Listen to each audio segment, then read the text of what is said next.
Hey everyone, welcome to another episode of Clockedin with me, your host, Jordan Edwards. I'm thrilled to have you tune in as we dive into the dynamic world of productivity, success, and stories of incredible individuals who've mastered the art of getting things done.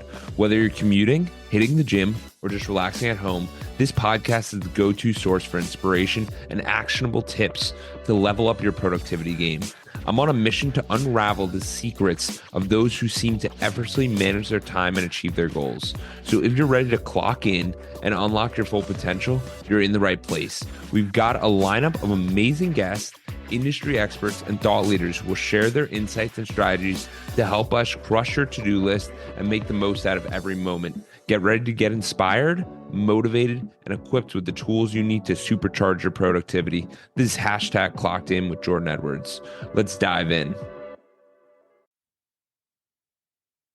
Hey, what's going on, guys? I got a special guest here today. We have Kris Krohn. If you haven't heard of him, you're going to want to, because he's transacted over 6,500 houses, real estate deals. There's over 10 million social views a week.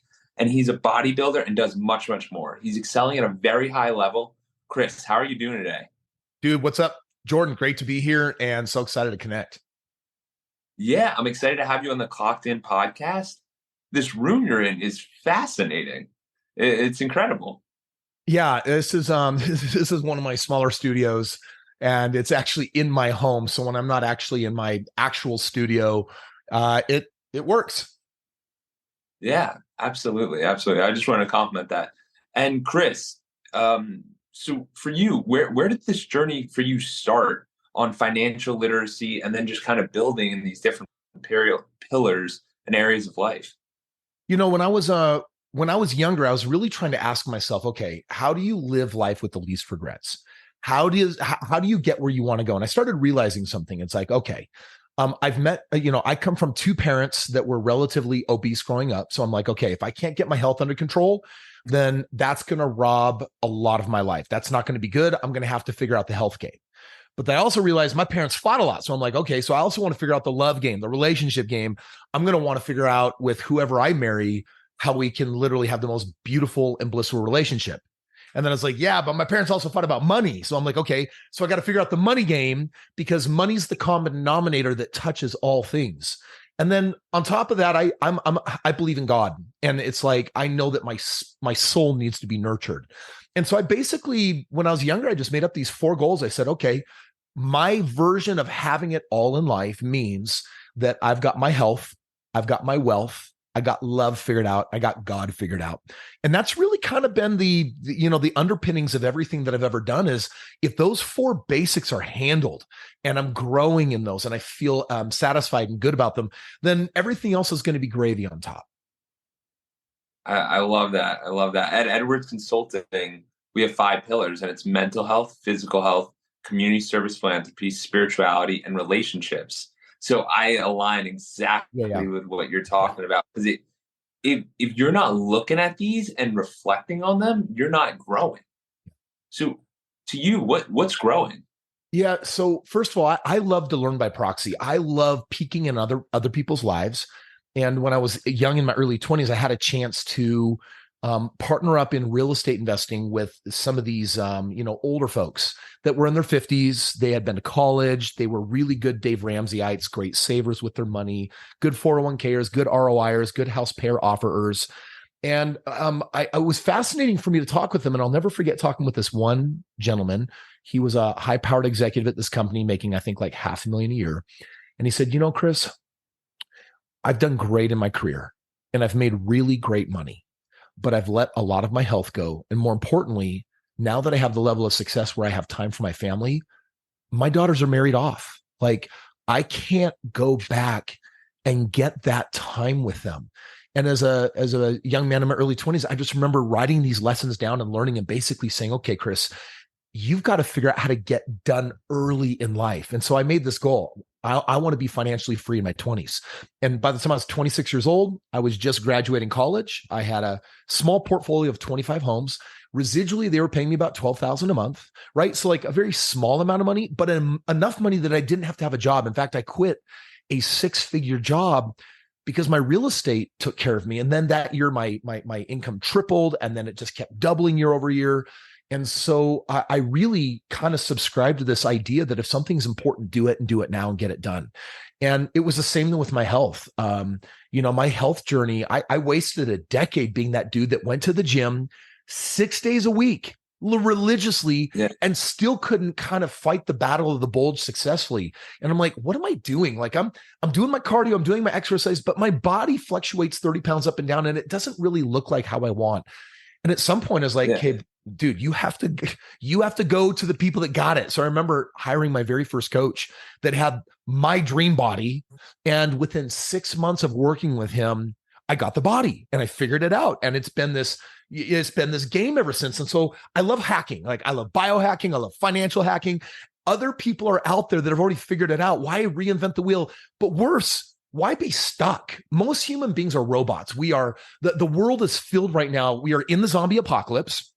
It's not a game fought with guns, and eating brains, but these zombies, these unconscious, clueless human beings that will spend decade after decade in the same pattern, getting fatter, getting more lethargic, becoming less happy, and wasting their most valuable asset, time, so they can't build wealth. No compound interest, no investing. And I'm like, man, what is wrong with human beings? And I really say that from a place of love, because I love people so much, but I love them so much that I usually find myself getting in their face and saying, shake them awake and say, what are you doing with your life? Come on. Like you won the lucky sperm club, right? Like trillions tried to get in and you found the egg. You're here. Like, why aren't you taking advantage of life? I don't get it.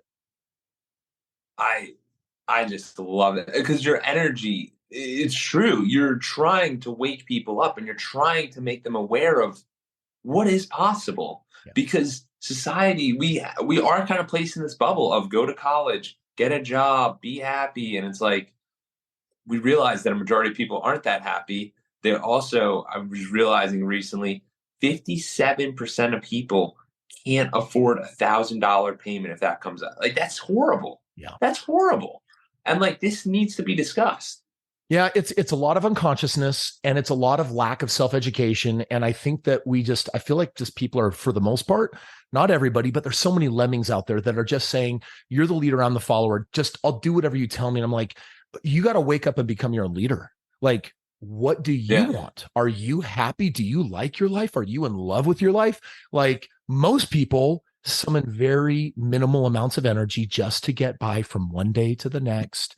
And every day is more or less a rinse and repeat of the day before. And I'm like, man, if everything you've been up into this moment isn't giving you what you want now, like you realize that you have to change everything, like not a little, not a lot, like you have to change a ton if you want to start producing a different result. Otherwise you're trapped in Einstein's definition of insanity, right? Same thing over and over again, expecting a different result. That's people endlessly fascinate me. I think probably more than anything, I fancy myself a psychologist. I love studying the psyche of people and just trying to wrap my head around like why people are built the way they're built, because I want to find that chink in the armor where I can get in there and be like, wake up. Like, that's it. Like, let's go. Because it's so important. And I've seen so many people, and it's the earlier you want to catch it. Like if today's the wake up call, fantastic. If it's tomorrow, great. But like that's one of the reasons I do the podcast, because sometimes it's like, I don't know who to get around. And it's like, get around the people who are making the difference, who are making a change. And that's why I was excited to have you on, because you are doing a lot of different stuff. So dive in on your philanthropy, because I find that one very interesting, because a lot of people know about the real estate, and we'll get over the finances a little bit more, but the philanthropy is really interesting to me. My wife and I, we always knew that for us, the purpose of building wealth was so that we could be really generous givers. And, if you understand how wealth builds, when you finally have built something, call it $100,000 that you want to give to charity, you have this choice. If you give them the $100,000, then you have to start all over from scratch, building up to your next nest egg that you're going to give. And what I've done is I've just kept compounding and rolling so much of my money forward where it's just like, well, no, let's help that 100,000 become a million. Let's help that million become 10 million. Let's keep growing the money, because really my ultimate dream isn't to write one check, but to write a check that will write checks on its own for forever. And it's the game of perpetuity. There's only a couple of things that will outlast us. I think the books we write have the power to pass on legacy. And I think endowment funds, meaning I'm giving money to a thing that self-invests, that spins off interest, that always gets bigger, and that interest becomes the gift, not the principal. And so a couple of years ago, my wife and I, we got serious about our foundation. It's called the Krohn Breakthrough Foundation. And I developed a mental health hack for basically finding limiting beliefs and overcoming them. And that's what I do in a lot of my events is people come to me because they want to be wealthy, or they want to be fit, or they want to be happy. And the reality is they're looking for a strategy and a hack, and that's never going to be it. So I go deep in the brain and figure out why they're not, and then I help fix it. And so I built a foundation that just gives this technology and talk therapy away for free. But another part of our foundation is helping those who cannot help themselves. And so 18 months ago, we went to Ukraine for the first time. This spring, I'll be going for my fourth time. And on that first mission, we were bringing $1 million worth of supplies to babies, infants who were going to die unless they could be transported out of the country. And they didn't have ventilators. They didn't have the equipment to bring them out. And so these preemies born from stressed out moms in these war times, we're just perishing left and right. So we got to do something about this. So in 5 weeks, I threw in a bunch. I asked a couple of my entrepreneur buddies to throw in as well. And we got on a jet. We went to Ukraine, and we did this peacekeeping mission and this life-saving mission. And there was a little girl in particular who was struggling for life. She was 2 months old. Her name was Sophie. And I was like, okay, I've got this ventilator out of $1 million supplies. I've got this serialized ventilator just for this little girl. And I remember when I handed it off to our, to our friends that had helped organize all this in country, that we kept doing the rest of our humanitarian work. We were pulling people out of danger zones, war zones, and all this. And on the way back, I got the phone call, Jordan, and they said, hey, this sweet little girl made it to her surgery because of the ventilator that you brought, but also shared that she hadn't survived the surgery. And it was such a heartbreaking moment in my life that I just vowed that I wouldn't stop. And I feel like I have her in my heart, and we've just continued doing this work. And we are going into parts of the world where people have needs, desperate needs, and no one's there helping them. In Mexico, we have our safe house, an orphanage of kids that we collect out of sex trafficking. And these kids are not safe in their own families because it's their families that traffic them for money. And so it's like these kids need to be saved. They need to be fed, nurtured, brought back to health. They need therapy. They need schooling. And then I got to find a different family to place them with, right? That entire orphanage, when I came upon it, it had already shut down its other house because it just doesn't have funding, and no one is there. No one is helping. I'm like, wow, there are places in the world that have such huge needs, and people aren't coming. So we need to. And so that's a big part of what my wife and I have been doing is just we're trying to find the people that can't help themselves. Yeah. Two major takeaways. I love that it's you and your wife. It's a thing you guys connect on, because a lot of the time it can be just a one person. So it's you guys connecting on it. And then the second incredible thing is that you're going out there and doing it. You're seeing it real time. You're seeing the difference, because there's a lot of people that hesitate to donate because they're like, I don't know where it's going. I don't know what's happening. So when you were growing that real estate fund and those houses in that little 25 houses, was this ever part of the plan, or where did this all come in? No, this actually was really the plan from the beginning. I don't think my heart was right. It was a plan that just kind of altruistically sounded good. There's an evolution that we humans go through. It was on my second trip to Ukraine that really changed me forever. I found myself in the back of a Jeep, basically racing through firefight to save these people in this neighborhood that weren't getting out otherwise, and houses were being blown up from indirect fire. And I was out there and I was grabbing their crap and throwing it in the back. And I literally threw them in the car and slammed the door, and we're peeling rubber getting out of there. And in that moment, I'd never felt more alive, but I also had lost all of my ego and self-importance. Like those bullets, those bombs, they didn't care if I was wealthy. They didn't care if I was an influencer. They didn't care if I was successful or an author or if I was leaving legacy, or like I was just a meat sack. And it was a very, very humbling moment to just realize that I'm nothing and yet I'm everybody. And I came back from that trip and my heart grew a lot from that one. So honestly, Jordan, it's just been a becoming journey. And I think I'm no different than so many people out there that have desires. I think just often sometimes the difference is whether we take action or not. And for me, I can't stand the idea of living a very, very elementary, normal life. Like normal and mediocrity terrify me. I'm terrified of living a normal life. We can probably dive into my messed up psyche some other time and figure out what's wrong with Kris Krohn. Like, why is he the way he is? Well, I'm sure there's a lot of garbage in there that contribute to why I feel this need to, to overcome my challenges and rise above and help people. But that's part of what's in there. Absolutely. And I just wanted to say that it's inspiring, like you pushing yourself, because at 26, you could have been like, I'm done. I'm doing nothing. Me and my wife are just chilling. It's inspiring for you to keep going and growing in these different areas. And so what's really the game for you? What do you look forward to now? Yeah. Well, first of all, I want to be really clear. When I retired at 26, I did retire. And for 6 months, I didn't have a vision. I didn't have a heading. And my wife and I had one kid. We had my little 1-year-old daughter, and I spent all day at home with her and my wife. And strangely, I felt on fire while I was building my wealth, and I felt it doused out when I stopped. And it was like there was this higher calling inside that said, "Bro, you're not done. You're far from it. You're just starting your journey. You're a creator. You have to get out there and create." So what drives me today? I think half the time I'm stuck in a game of excellence where it's just like more success, bigger success, more returns, more winnings. And then the other half of the time I'm like, who cares about growing? Like just slow down and just enjoy everything. Spend time with your kids. And so I kind of go back and forth between these two very polarizing versions of me, one that is insanely productive, and then the other one that is insanely lazy. And I pop back and forth. Lazy is probably not the right word, but it's this game of it's like when I'm playing, I'm going to play so hard. And when I'm working, I'm going to work so hard. And I think the game that I really enjoy the most is balance.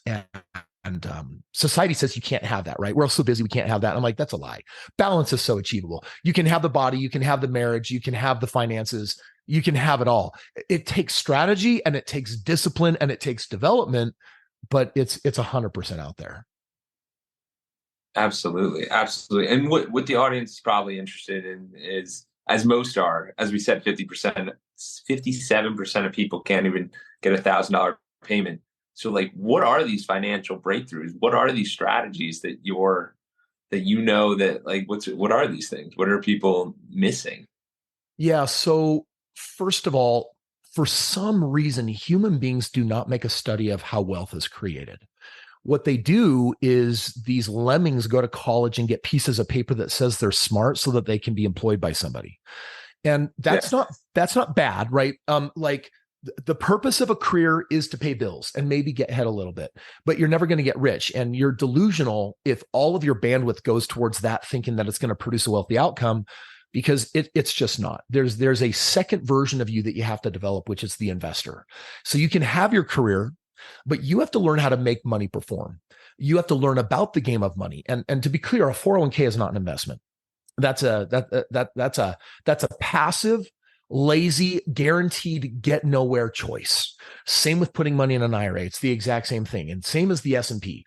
These things that do a blended average of 6%, like all you have to do is pull out some 5th grade math and a calculator and say, hey, let's Google, will you tee me up a future value calculator? If I contribute this amount of money, $8,000 or $12,000 every year to savings and have it grow at 6% on my blended average, where will I be at retirement? And the number is going to be not millions of dollars, barely a few $100,000.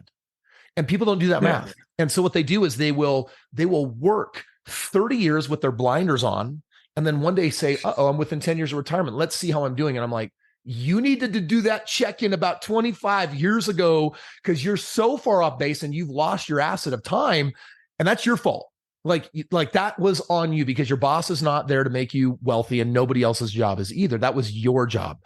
And so it's like, okay, there's some things in life we have to master, and money is one of them. So I'll share with you the two things that I really believe in. And the first one is real estate, and the second is business.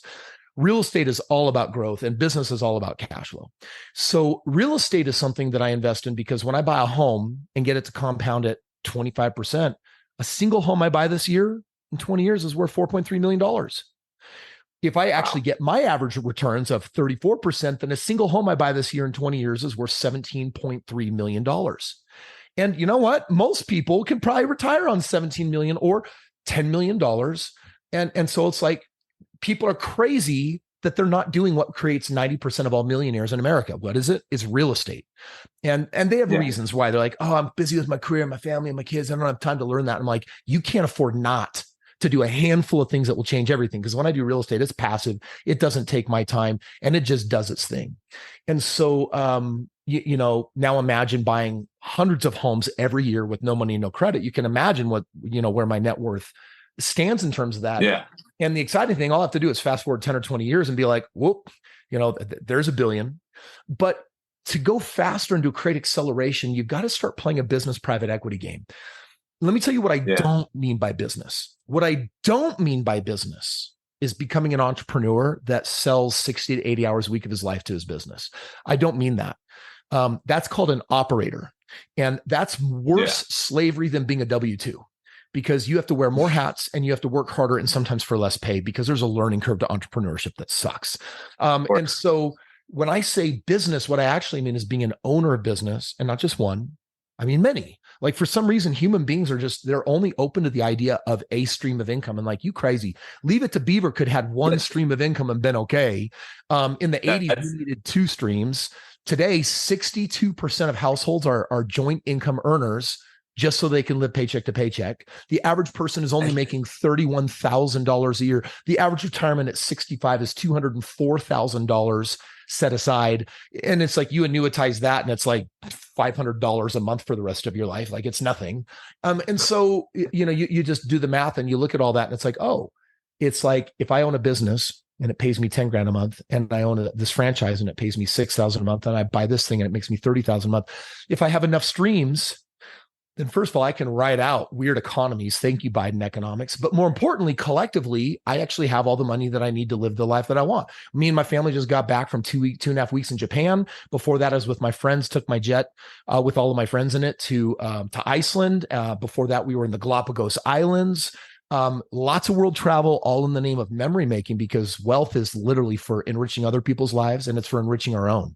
It's for that memory making. It's for doing those things, my wife and I, with our kids that we dreamed of when we were young and dumb and didn't have anything, so that we could give them a better life than we ourselves had. So, real estate and business are the two things. The real estate done correctly will solve for the long game, and business will solve for the short game. You do a combination of both, oof, you're a freaking monster. Absolutely. And if you guys wait to the end of the episode, Kris might have something for you guys. But in the meantime, Kris, I think you brought up a super interesting point where most people only identify with one source of income. They also only identify with, I'm a firefighter, or I'm a speaker, or I'm a this. They don't realize we have these different identities. Yeah. And you do it so masterfully, where you're like, I'm an influencer, I'm real estate, I'm a speaker, I'm this, I'm that, I'm an investor. How do you see identities? Because that's something a lot of people struggle with. All right. So I'm going to answer your first question, which is, tell me about your notion of growth. I have mastered 37 different things in my life, 37 different skills. You can do that by virtue of Tim Ferriss meets Malcolm Gladwell's 10,000 hours. And between those two, I basically tackle something that fascinates me to no end. And then I learn how to do it at such a proficient mastery level that I become one of the best in my space, right? The disproportionate rewards never go to the jack of all trades, the master of none. If you're in the top 90 percentile, you get nothing. If you're in the top 99 percentile, you get a little bit more. When you're in the top 0.111%, you get everything. It is disproportionately doled out to the people that develop mastery. So mastery is really my thing that I'm super, super passionate about. And some of the things I master are just for fun. Like I'm a black belt in Taekwondo. But there are other things in life that I take way more serious. As a speaker, I own my Avona Event Center. I put on a half a dozen events every year. And when people go to my multi 3-4 day events, they have the craziest life-changing experience because I've made my life the study of change. I've made my life the study of how do you get someone to abandon a multi-decade old belief system that induces fear and worry, non-action taking, failure, etc., not good enough, and overcomes it. Well, I'll never stop working on that mastery game. But in the meantime, I'm adopting new ones as well. So mastery is really what I value, which is learn something beyond being proficient, learn it to a level that you earn the disproportionate rewards from being in the 0.0001 club. Wow. That's profound. I love that approach because most people are doing it at a very mild level. And we don't see the distinction. Yeah. And your career, by the way, is just mastering one thing. Those 4 basics I mentioned at the start of the call, mastering your faith, mastering your family, mastering your financing, mastering your fitness, those 4 core basic F's. If you don't master those, then you're going to wind up divorced, overweight, sick and dead earlier than you wanted to be, poor, or disconnected from self and God. And so it's like you can't afford not to develop mastery on those 4 things. But people typically put a minimum in and they're like, I'm good. I'm okay. And I'm like, really? Like, really, really, really? I don't believe you. Like your results, the fruits of who you are, they're not showing right now. The reality is whatever your results are in life right now they're perfect. They're a perfect expression of your own personal philosophy in life. And everyone has a philosophy. And if you don't have what you want, I got news for you. What you're getting that you hate so much is exactly what you want. You're getting some weird, kinky, psychological, getting off experience from being poor or from being fat and from not doing some of these things. I won't judge those things as necessarily bad, but most people would admit consciously those are not the results that they want to create. And so people got to wake up. Yeah. And you got to work towards those goals and whatever they are. But I also find it interesting how there's multiple different aspects of our life, right? Because we're not just a one-tiered human. Like if we get a promotion, that doesn't mean that we had a great year. Yeah. That's like there's many other aspects. If that promotion led to a divorce, it's not a good thing. It wasn't a win. Good point. And I think we don't look at these as separate activities when in reality, it's your whole life. It's a holistic view. And we look at it only one tiered, which is tough. So tell us a little bit about what you're going on with what's going on with your bodybuilding. I find that very fascinating because that is one of the most difficult things to do. And you're rocking it. Yeah, dude, it is a tough form of athleticism. I really love the challenge of it. I think I paid 36 grand to my coach so far this year, he creates pro athletes in this space, and bodybuilding is very, very competitive. And there's a lot of mastery because to really lean in and do it the right way, you have to master your nutrition. You have to master your workouts. You have to master your psychology. And there's supplements and there's cardio. And so there's a lot to it. And it requires just honestly a ton of discipline, because dropping body fat to 3%, for example, is not something that you do in 3 days. It's something that happens over several months. And there's a strategy. Like right now, I'm at a part where my 4th competition will be next year. And for me to be competitive, being 6'4", I need to come on stage no less than 20 pounds heavier than the last time I was on stage. So I'm gaining 30 pounds. Oh, wow. Now. And gaining 30 pounds is 600 carbs a day, 300 grams of protein, 73 fats. And it's like at the end of every day, I feel like I got a food baby in my tummy and I feel so full just to get all that food in and to pack it all down. And I like one of the mistakes I've made for years is I would work out hard, I would supplement hard, I'd cardio hard, and then I didn't eat enough.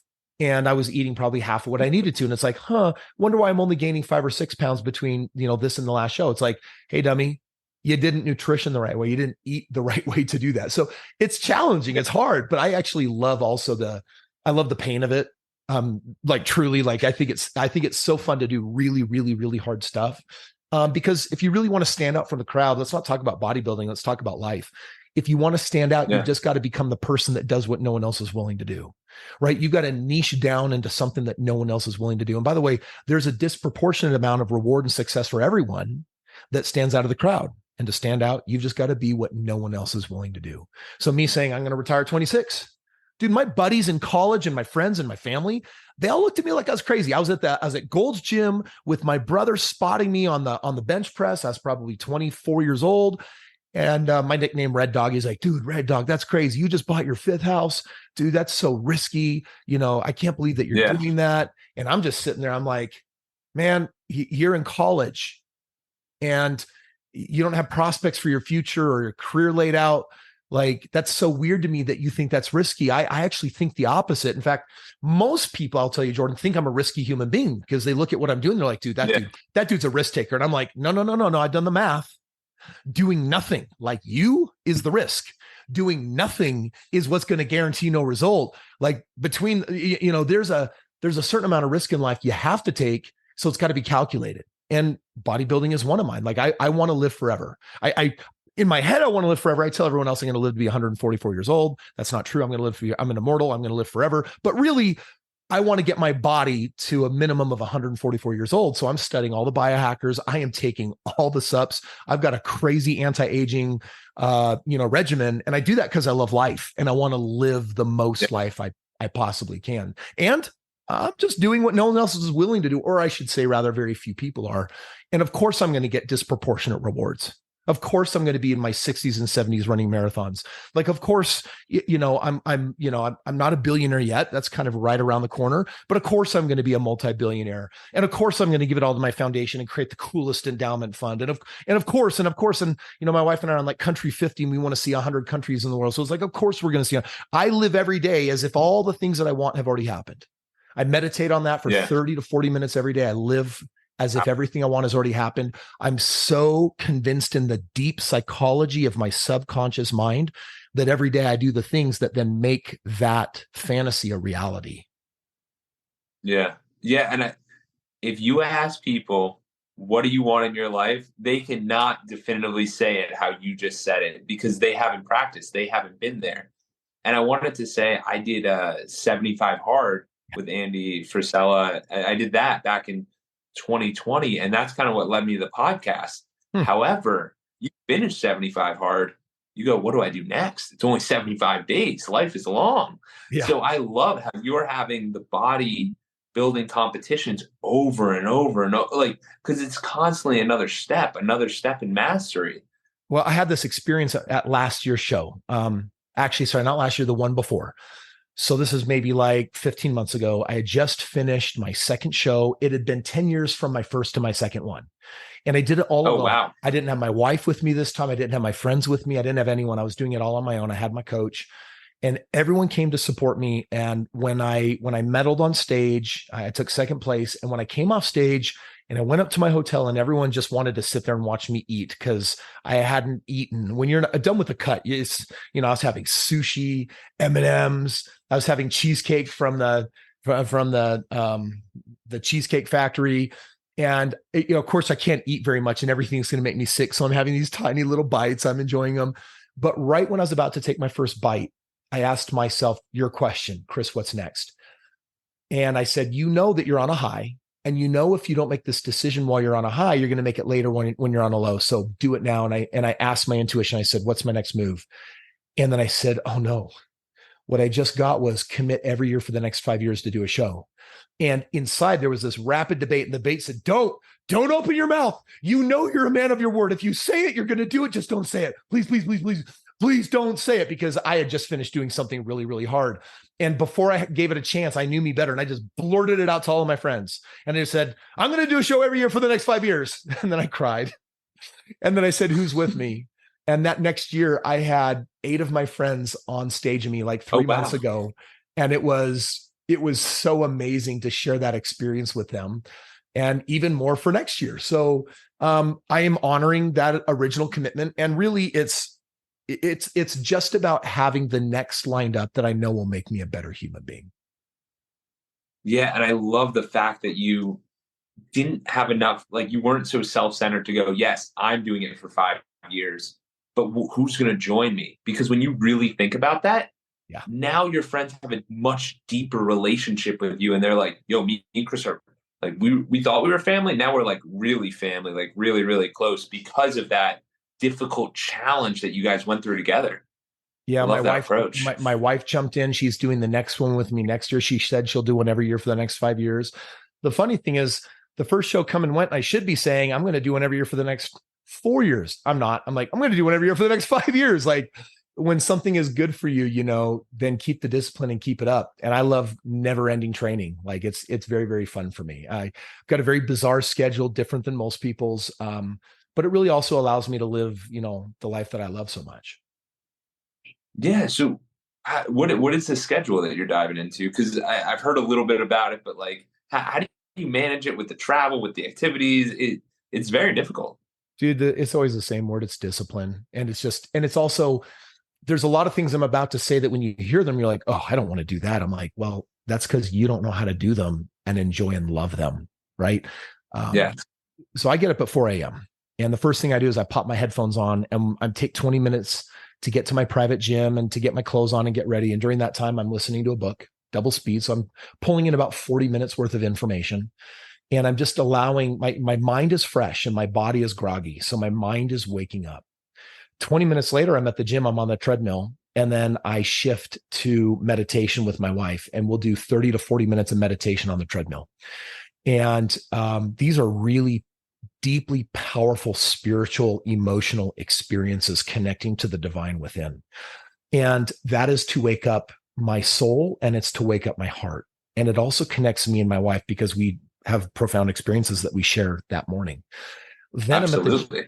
I'm at the gym and we're there for 90 minutes doing our lift, or sometimes even just 60 minutes. And my coach is often there. My wife's coach is there, and we're in our routine and we're spotting each other, helping each other. I've got maybe 4, 5, 6 buddies that come to the gym with me. So we are just gymming together, totally focused, doing our thing, rocking it out to good tunes. And then my wife and I head home for an hour of us time where we're connecting. And that could be intimacy, that could be sexual, that could be more meditation. That's us having meaningful conversations and just feeding us. And then my mind is fed, my body is fed, my spirit is fed, my relationship is fed, my heart is fed. I'm now ready for the last hour of the day, which is to now get ready and be with my kids and share a profound lesson from my life with them, that they can take with them through life. And that's what we're having morning discussion over breakfast on. And so by 9 a.m., we've finished that hour together. And then, it's 9 a.m. Everyone is getting ready to start the day. I've ended my day. By 9 a.m., that first 5 hours, everything that was important to me, everything I needed to have done by 9 p.m. was done by 9 a.m. And so now everything else is just kind of gravy. And then, my daytime schedule is a little different. I work 3 days a week. So 25 hours a week of work is my happy. And Wednesday is my wife's day. So Monday is my social media day. So I'm just in studio on Monday creating content. Tuesday and Thursday, I work from home. Wednesday is my wife's day all day. We'll take the jet and go somewhere. We'll just create us time. We'll hit the spa. We'll do us, whatever it is. Friday is my kids' day. Saturday's my day. Sunday's God's day. And then we rinse and repeat. Monday through Friday, I usually get about 4 hours of sleep each night. And then over the weekend, I sleep sometimes 7, 8, 9, 10 hours and go into full reset. And then on Monday, we kick it off again. And then in between all that, we have the travel. And when we travel, we're still actually able to maintain so much of this schedule because it's so meaningful. Rather than like, oh no, we're traveling, it's so hard to like keep the routine. I'm like, no, it's not. When you're traveling, don't give yourself to the travel. Give 80% of yourself to the travel. Maintain the other 20 and keep your schedule the way it locks in for you. And that's one of the benefits of owning a private jet is I don't have to move my life with the airlines. They don't get to dictate commercially when I can come places and when I can go places. I save 40 days a year with my family by owning a private jet. And that jet also means that I get to honor all of my morning rules. And so I don't take flights early in the morning. I fly after 9 because my morning is sacred and nothing's going to get in its way. Wow. Your intentionality is next level. I think it's so important because when you're showing up, and it proves you came on this podcast and you were lighting it up. I was getting pumped up. I'm like, wow, like this energy's high. This energy's exciting. And that's why it's so good. And obviously this passes through your companies, the people you interact with.